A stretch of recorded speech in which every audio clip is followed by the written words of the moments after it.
Nigeria does not have a judiciary that is an independent arm of a democratic government. That was why I asked him. What Nigeria has is the legal department of every government in power. That is what Nigeria has. Nigeria's judiciary is not the last hope of the common man. It is the last hope of the uncommon man. An institution that should protect everybody, no matter your class or status, has now been weaponized against the people. And only the people of Nigeria, because guess what? If you think this problem is just about Rivers State, you are being ridiculous. You are just making a joke because they test it somewhere. If you want to see what state's capture look like, you can look at Lagos State, where there is no meaningful opposition. A senator in Nigeria, Senator Ireti Kingigbe in Abuja, on a rise during the Natasha brouhaha, told the nation on TV that the National Assembly is not opposition friendly.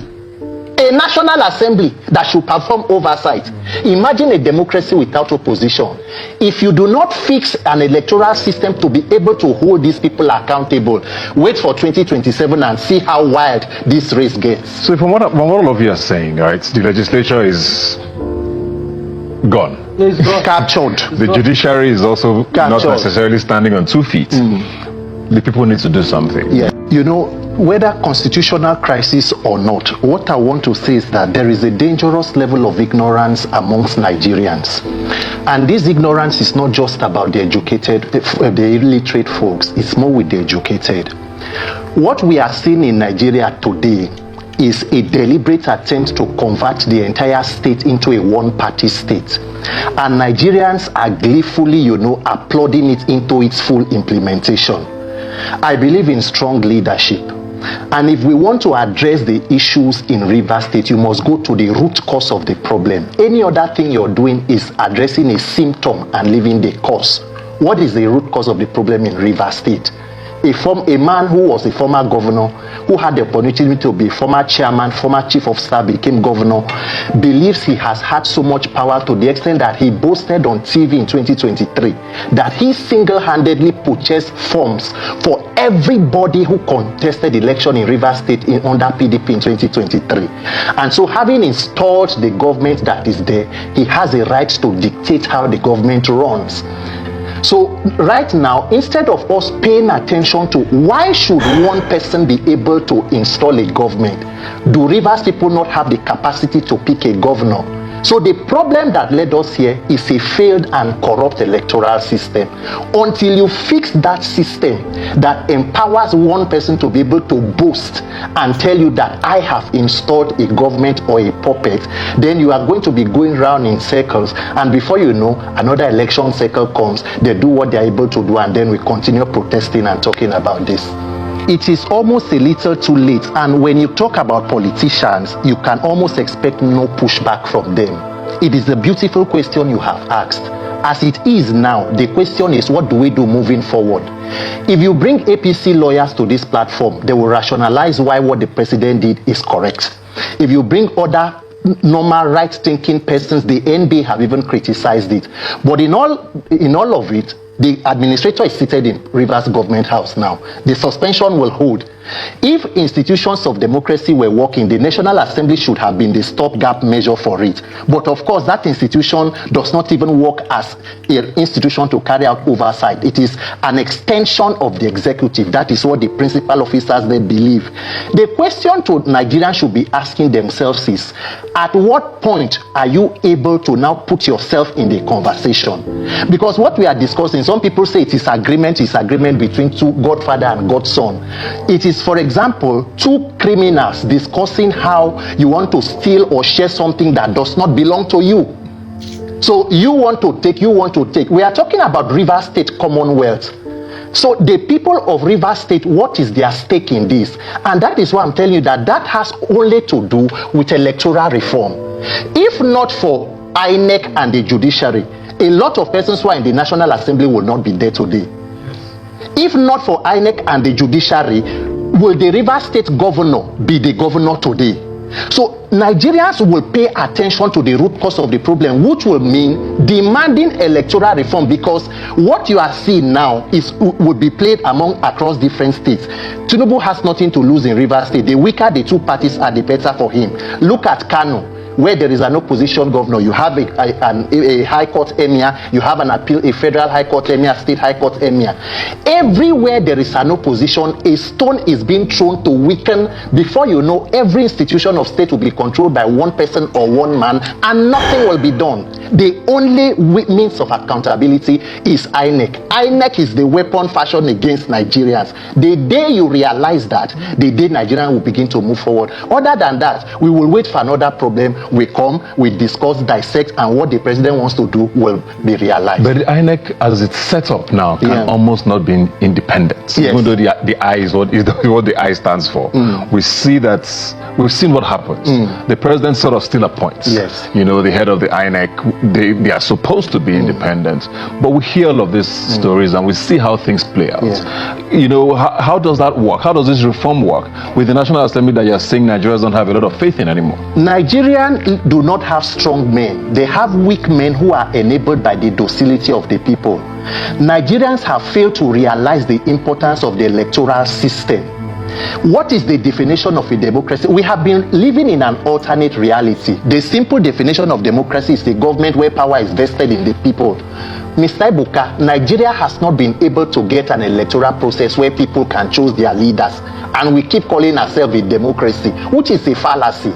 Nigerians must put maximum civil pressure on the authorities to do what they need to do to reform INEC. And it is even a challenge to Mr. President Bola Ahmed Tinubu. I am putting a challenge. You are a Democrat. Forget about people who say you should leave your government or your government nobody wants. No, be president. But let the president come out and make a statement telling Nigerians that I believe in democracy and I am committing to free, fair, credible elections in 2027. And beginning today, I will begin that process. Move that challenge to the Senate President, move it to the Speaker House of Reps, and let Nigerian youth and all other Nigerians begin to sing that song. And let us see. Or does the president, not as a Democrat, not like free and fair elections? It is Nigerians that must ensure. Nigerians must put pressure. Every day the Senate President will come and say we are Democrats. Why Democrats no come like free and fair elections? Why? Do you have issues with it? Are you afraid that if there are free, fair, peaceful elections, you may not be in office? Let the president take up this challenge and commit to free and fair elections. Let us see truly the sincerity of your peoples as a leader in a democracy. Other than that, if he fails to do so, it is up to Nigerians to put the pressure and get what they need in the best interest of all of us. I just wanted to add, because he said that the Fubara has to be a man. You can only be a man when you are born legitimately and then you grow through the developmental stage. If somebody brings you out of nowhere and becomes something, then you become, obliged to him. And that is the problem in Rivers State. A lot of persons do not feel that they should come out. Have you seen Rivers State people protesting? You should ask that question. A lot of persons feel that they are not beholden to this government. We don't have a hand in your emergence. So there is nothing we will do about it. It is your fight it. And then if you expect Fubara to go to the High Court, with all due respect to the lawyer here, Nigeria does not have a judiciary that is an independent arm of a democratic government. That was why I asked him. What Nigeria has is the legal department of every government in power. That is what Nigeria has. Nigeria's judiciary is not the last hope of the common man. It is the last hope of the uncommon man. An institution that should protect everybody, no matter your class or status, has now been weaponized against the people. And only the people of Nigeria, because guess what? If you think this problem is just about Rivers State, you are being ridiculous. You are just making a joke because they test it somewhere. If you want to see what states capture look like, you can look at Lagos State, where there is no meaningful opposition. A senator in Nigeria, Senator Ireti Kingigbe in Abuja, on a rise during the Natasha Bruhaha, told the nation on TV that the National Assembly is not opposition friendly. A National Assembly that should perform oversight. Imagine a democracy without opposition. If you do not fix an electoral system to be able to hold these people accountable, wait for 2027 and see how wild this race gets. So from what all of you are saying, right, the legislature is gone. Captured. The judiciary is also not necessarily standing on 2 feet. The people need to do something. Yes. But the people are also worried, right? Like I said at the start of this show, we saw the youth copper who put up a TikTok, I believe, talking about her own experience of Nigeria, which a lot of people related to, and we saw what unfolded after that. She was called in for questioning. There were threats to her. There was even talk about killing her. I saw a tweet to that effect, you know. When people see that, what do you expect them to do in a nation where there's no recourse in courts, like you're saying? What then is the next move? The power of the people must be greater than the people in power.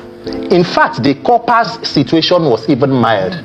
We had an issue on October 20th, 2020, where live arms were fired at peaceful Nigerians who were holding their country's flag and singing the anthem seated on the floor. So Nigerians have every reason to have political apathy, where people become disenfranchised and do not want to participate. But what is the other option? If you keep quiet, you die. If you talk, you are going to die. Nigerians are dying without protesting. People are protesting in Akure now, as he rightly said. In Adamawa, in Yobe State, 3 soldiers were executed in point blank by bandits or by terrorists. Nigerians must find the courage and the wisdom to strategically fight and build a nation that they want, because it will not happen by chance. Every nation that is built today was built by resilience. If you think that, by keeping quiet, that is the plan of the state actors. They want everybody to cow in. You cannot talk. If you talk, they come after you. If every Nigerian, including prominent people who mean well, come out every day, 1 million people, and continue to talk about what is wrong with the government, there are not enough prisons to put everybody. You cannot kill everybody.